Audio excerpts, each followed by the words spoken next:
Hello everyone, स्वागत है आप लोगों का। आज हम देखेंगे टेस्ट 4 के क्वेश्चंस। तो चलिए शुरू करते हैं क्वेश्चन नंबर 1 से।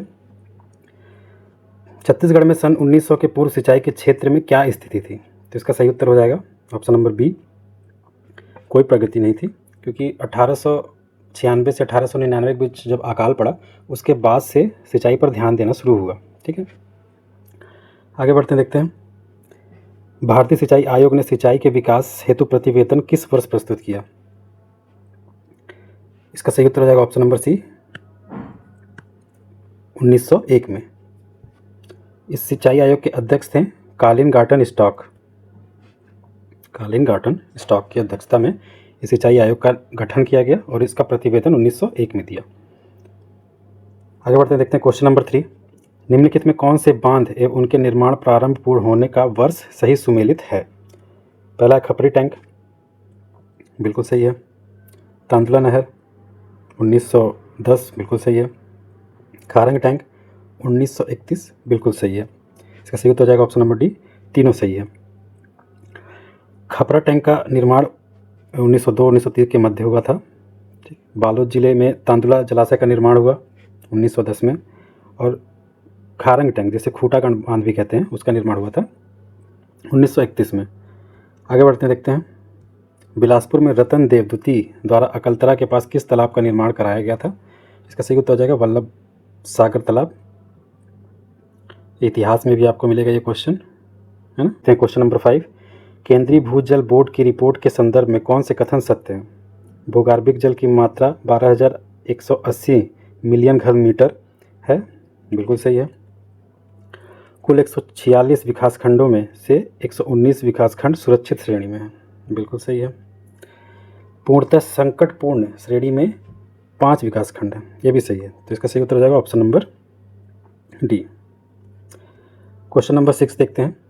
तांदुला नहर का निर्माण कार्य किस वर्ष पूरा हुआ? तो इसका सही उत्तर हो जाएगा 1921। इसका कार्य कब प्रारंभ हुआ था? इसका कार्य प्रारंभ हुआ था 1910 में, अपूर्ण कब हुआ? 1921। आगे चलते हैं, देखते हैं। Question number 7। जल संसाधन परियोजना की श्रेणी और उनके सिंचित क्षेत्र का सही मिलान कौन सा है?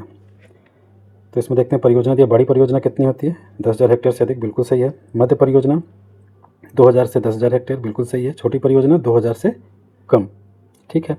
तीनों सही है। इसका सही उत्तर हो जाएगा ऑप्शन नंबर सी। आगे बढ़ते हैं, देखते हैं। Question number 8। मुंगेली तहसील में खुड़िया गांव के पास 1933 में कौन सा टैंक बना था? तो इसका सही हो जाएगा मरियारी टैंक। मुंगेली जिले के लोरमी तहसील में स्थित है, खुड़िया गांव के पास है, इसलिए इसको खुड़िया बांध भी कहते हैं। इसका अन्य नाम राजीव गांधी जलाशय भी है ना। आगे बढ़ते हैं, देखते हैं। Question number 9। रविशंकर सागर परियोजना के संदर्भ में निम्नलिखित में से कौन से कथन सही हैं?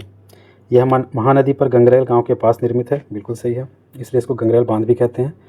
इससे 10 मेगावाट जल विद्युत उत्पादन की जाती है, ये भी सही है, बिल्कुल सही है।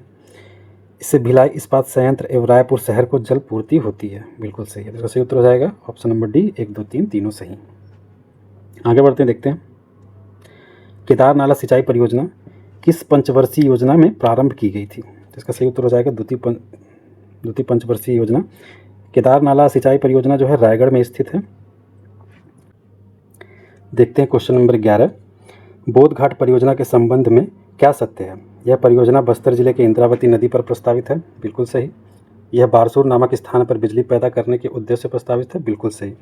इसका सही उत्तर हो जाएगा 1 और 2 दोनों सही। इस पर 500 मेगावाट की विद्युत उत्पादन की जाएगी, है ना। आगे बढ़ते देखते हैं। Question number 12। बड़ी सिंचाई परियोजना के अंतर्गत न्यूनतम सिंचित क्षेत्र कितना होना चाहिए? अभी हमने ऊपर देखा है, इसका सही उत्तर हो जाएगा 10,000 हेक्टेयर से अधिक बड़ी सिंचाई परियोजना में आती है। मध्यम में आती है 2 से 10,000 और लघु में आती है 2,000 हेक्टेयर से कम। आगे बढ़ते हैं, देखते हैं। Question number 13। निम्नलिखित परियोजनाओं एवं उनसे संबंधित नदियों के सही सुमेलित विकल्प को पहचानिए। तांदुला जलाशय तांदुला नदी पे, बिल्कुल सही है। कुम्हारी बांध महानदी की सहायक नदी बंजारा नाला, ठीक है। पैरी बांध पैरी नदी पे, बिल्कुल सही है। तो इसका सही उत्तर हो जाएगा ऑप्शन नंबर डी, उपरोक्त सभी सही है।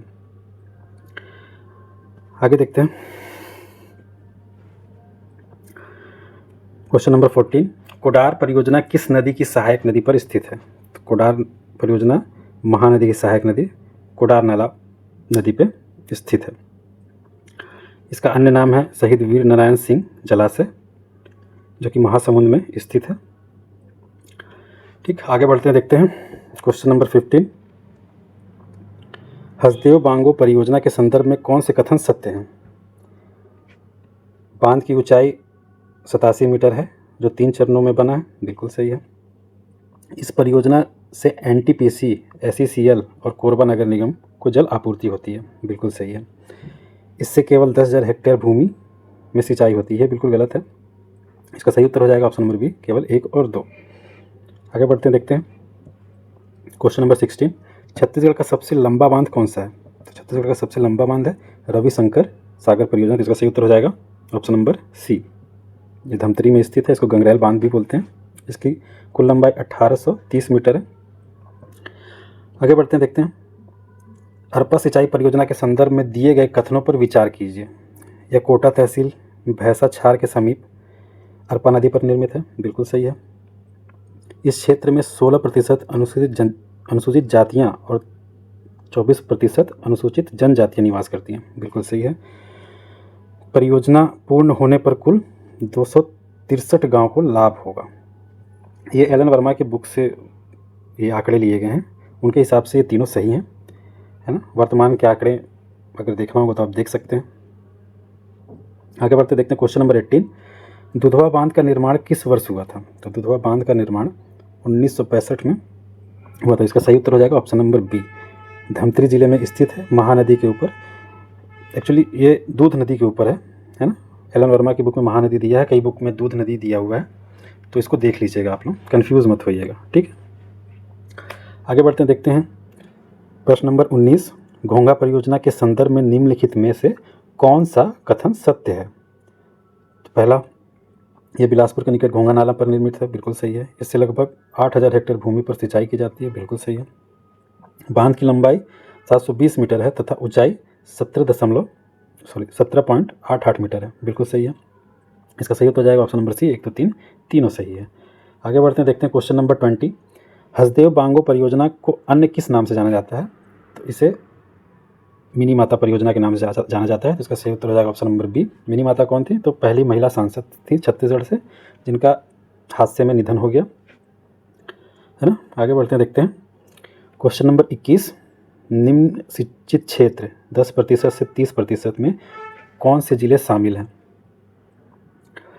तो इसमें शामिल हैं राजनांदगांव और रायगढ़, कांकेर और सूरजपुर, ये चारों जिले शामिल हैं। तो इसका सही उत्तर हो जाएगा ऑप्शन नंबर सी, ए और बी दोनों, है ना। आगे बढ़ते हैं, देखते हैं ये जो 10 से 30% के क्षेत्र आते हैं और निम्न सिंचित क्षेत्र श्रेणी में आते हैं सिंचाई के। आगे हम देखेंगे कौन कौन सी श्रेणियाँ हैं सिंचाई की। देखते हैं क्वेश्चन नंबर 22। हसदेव बांगो परियोजना से कितनी जल विद्युत क्षमता प्राप्त होती है? तो इसका सही उत्तर हो जाएगा 120। इसके 3 यूनिट हैं 40 मेगावाट के। हसदेव नदी पे ये स्थित है। आगे बढ़ते हैं, देखते हैं कोरबा जिले में ये स्थित है। आगे बढ़ते हैं, देखते हैं क्वेश्चन नंबर 23। अति निम्न सिंचित क्षेत्र वाले जिलों के संबंध में कौन सा कथन सही है? सरगुजा में 9% सिंचित क्षेत्र है, बिल्कुल सही है। बलरामपुर और कोरिया में 8% सिंचित क्षेत्र, बिल्कुल सही है। नारायणपुर और सुकमा में 1% सिंचित क्षेत्र है। ये आंकड़े जो हैं एलन वर्मा की बुक से ली गई हैं, ग्रंथ अकेडमी की, उसके हिसाब से ही आंकड़े आपको दिख रहे हैं, ठीक है। आपके पास अन्य कोई स्रोत है तो उससे अभी वर्तमान के आंकड़े आप लोग देख लीजिएगा। इसका सही उत्तर हो जाएगा 1, 2, 3 तीनों सही हैं। आगे बढ़ते हैं, देखते हैं खूटागांड बांध किस नदी पर निर्मित किया गया है? इसका सही उत्तर हो जाएगा खारंग नदी।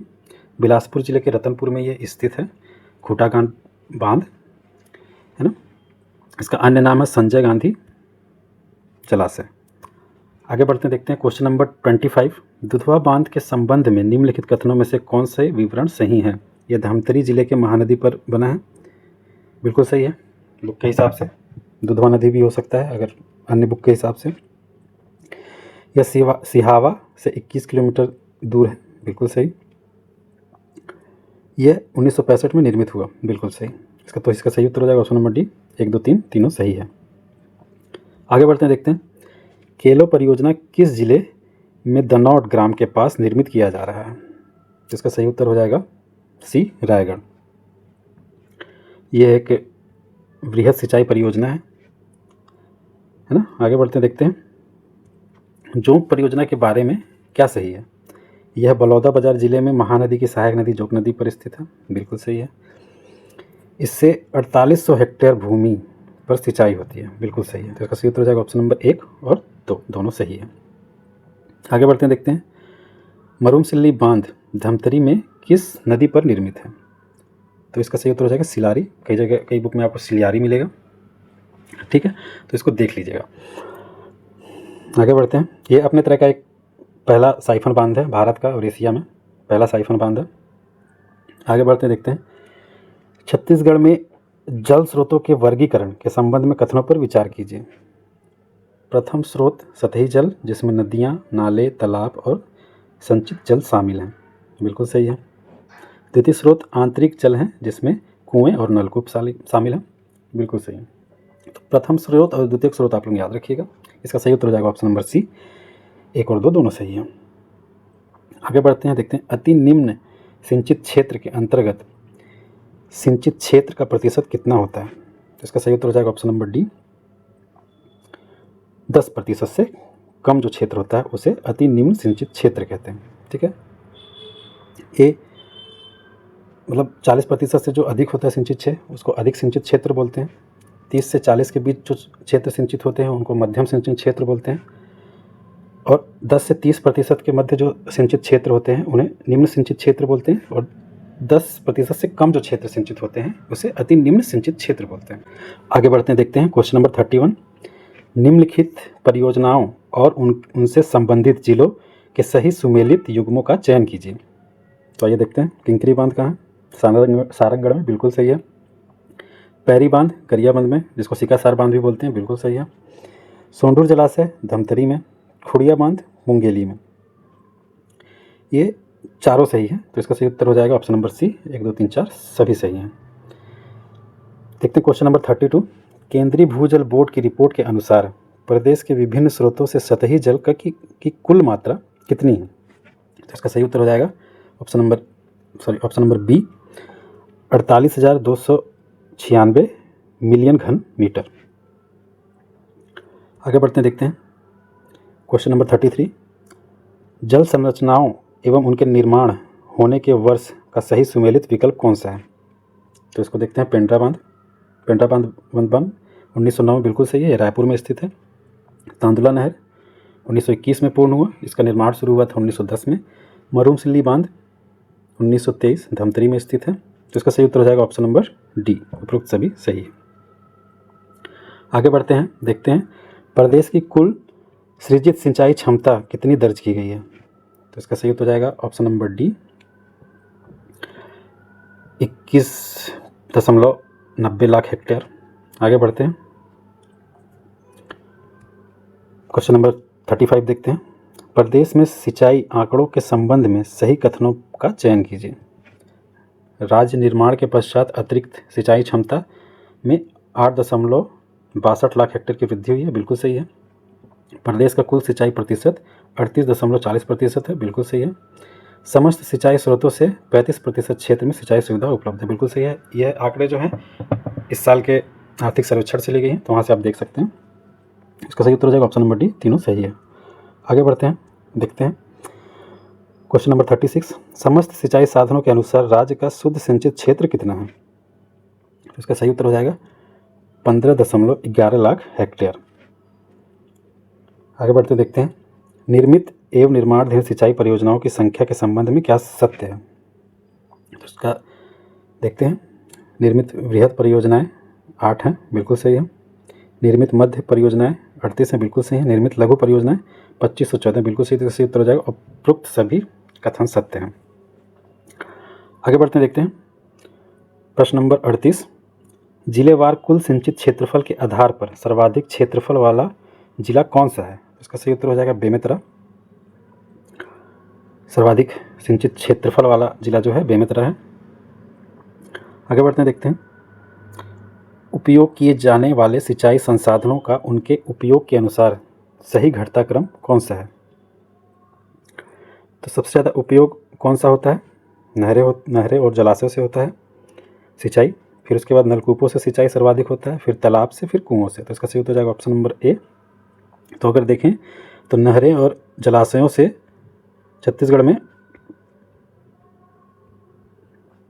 नहरों और जलाशयों से छत्तीसगढ़ में 52% सिंचाई होता है, नलकूप से 29% क्षेत्र की सिंचाई होती है, और तालाब और कुओं में सबसे कम होता है ना। आगे बढ़ते देखते हैं क्वेश्चन नंबर 40। प्रधानमंत्री कृषि सिंचाई योजना में सम्मिलित मनियारी सिंचाई परियोजना का कमांड एरिया कितना है? तो इसका सही उत्तर हो जाएगा ऑप्शन नंबर सी, 11,515 हेक्टेयर। आगे बढ़ते देखते हैं प्रधानमंत्री कृषि सिंचाई योजना में सम्मिलित परियोजना एवं उनके कमांड एरिया विकास का कौन सा युग्म सही है? केलो वृहद सिंचाई परियोजना 21,225 हेक्टेयर, बिल्कुल सही है। खारंग सिंचाई परियोजना 8300 हेक्टेयर, बिल्कुल सही है। मनियारी सिंचाई परियोजना 11,515 हेक्टेयर, बिल्कुल सही। ऊपर अभी हमने देखा है, तो इसका सही उत्तर हो जाएगा 1, 2, 3 तीनों सही है, ऑप्शन नंबर सी। आगे बढ़ते देखते हैं क्वेश्चन नंबर 42। महानदी बेसिन में कृषि उत्पादन और सिंचाई सुविधाओं के विस्तार के लिए मुख्यतः किस प्रकार के जल स्रोतों का विकास किया गया है? तो इसका सही उत्तर है सतही जल स्रोत, नदियाँ, नहरें, बांध, है ना। आगे बढ़ते देखते हैं छत्तीसगढ़ में सिंचाई विकास के ऐतिहासिक कारणों पर विचार कीजिए। 1896-1899 के भीषण अकाल के बाद किसकों का ध्यान सिंचाई से के कृत्रिम साधनों की ओर गया? बिल्कुल सही है। भारतीय सिंचाई आयोग ने अकाल से बचने के लिए जलाशय और नहरों के निर्माण का प्रतिवेदन दिया। कब दिया था? 1901 में, है ना। इसका सही उत्तर हो जाएगा ऑप्शन नंबर सी, 1 और 2 दोनों। आगे बढ़ते देखते हैं क्वेश्चन नंबर 44। बस्तर और दंडकारण्य क्षेत्र में भौगोलिक विषमताओं के कारण मुख्य रूप से किस प्रकार की सिंचाई परियोजनाओं का निर्माण अधिक उपयुक्त माना जाता है? तो इसका सही उत्तर हो जाएगा ऑप्शन नंबर सी, लघु एवं स्थानीय स्तर की जल संरक्षण परियोजनाएं। क्योंकि यहाँ पूरा पहाड़ी इलाका है, जंगली इलाका है, पूरे जंगल बसा हुआ है, तो इस वजह से बड़ी परियोजनाएं मुश्किल होती हैं निर्माण करना, है ना। तो आगे बढ़ते देखते हैं क्वेश्चन नंबर 45। बहुउद्देशीय सिंचाई परियोजनाओं से प्राप्त होने वाले लाभों के संदर्भ में कथन पर विचार कीजिए। इनमें फसलों की सिंचाई के साथ साथ जल विद्युत उत्पादन किया जाता है, बिल्कुल सही है। ये उद्योगों एवं नगर निगमों को औद्योगिक एवं पेयजल आपूर्ति प्रदान करती, बिल्कुल सही है। जैसे रविशंकर जलाशय से रायपुर को मिलता है और भिलाई स्टील प्लांट को मिलता है। इनके माध्यम से मत्स्य पालन, वृक्षारोपण और भू संचरण को बढ़ावा मिलता है, बिल्कुल सही है। स्थानीय लोग मत्स्य पालन करते हैं, उनको आजीविका मिलती है, ठीक है। तो इसका सही उत्तर हो जाएगा ऑप्शन नंबर डी, 1, 2, 3 तीनों सही है। आगे बढ़ते हैं देखते हैं भिलाई इस्पात संयंत्र को निरंतर जल आपूर्ति करने के लिए मुख्य रूप से किस जलाशय का उपयोग किया जाता है? तो इसका सही उत्तर हो जाएगा तांदुला जलाशय और गंगरेल जलाशय, जिसको रविशंकर सागर परियोजना भी बोलते हैं, वहाँ से। आगे बढ़ते हैं देखते हैं क्वेश्चन नंबर 47। नदियों और उन पर निर्मित प्रमुख जलाशयों के युग्म पर विचार कीजिए। तो मनियारी नदी पे है खोडिया बांध, बिल्कुल सही है। खारंग नदी पे है खूटागांड बांध, बिल्कुल सही है। अरपा नदी भैंसाझार परियोजना, बिल्कुल सही है। खोडिया बांध को राजीव गांधी बांध भी बोलते हैं, खूटाघाट को संजय गांधी बांध भी बोलते हैं, और अरपा नदी पर निर्मित भैंसाझार बांध है, ठीक है। आगे बढ़ते हैं देखते हैं क्वेश्चन नंबर 48। छत्तीसगढ़ राज्य में भूजल के अत्यधिक दोहन को रोकने के लिए विकास खंडों का वर्गीकरण किस बोर्ड द्वारा किया जाता है? ये बहुत अच्छा क्वेश्चन है। इसका सही उत्तर हो जाएगा केंद्रीय भूजल बोर्ड वर्गीकरण करती है ना। आगे बढ़ते हैं देखते हैं क्वेश्चन नंबर 49।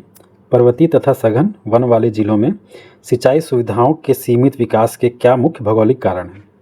क्या भौगोलिक कारण है भाई? देखते हैं। ऊबड़ खाबड़ एवं पर्वतीय धरातल, बिल्कुल सही है। ऊबड़ खाबड़ रहेगा, पर्वतीय धरातल रहेगा तो वहाँ सिंचाई सुविधा अच्छे से नहीं बन पाती है। आगे बढ़ते देखते हैं सघन वन क्षेत्र व जनजाति बहुल्य आबादी, बिल्कुल सही है। नहरों के निर्माण में तकनीकी एवं पर्यावरणीय जटिलताएं, बिल्कुल सही है। तो इसका सही उत्तर हो जाएगा ऑप्शन नंबर डी। आगे बढ़ते देखते हैं इस वीडियो का आखिरी क्वेश्चन, क्वेश्चन नंबर 50। खारंग नदी के पास खूटा घाट टैंक का निर्माण किस वर्ष पूर्ण हुआ था? तो इसका सही उत्तर हो जाएगा ऑप्शन नंबर सी 1931 में। इसका निर्माण कार्य शुरू हुआ था 1920 में। ठीक है, तो ये हो गया वीडियो समाप्त। सारे क्वेश्चन हमने कर लिए हैं। होप आप लोगों को पसंद आया होगा। अगर पसंद आया है तो लाइक करें, शेयर करें और चैनल को सब्सक्राइब करें। धन्यवाद।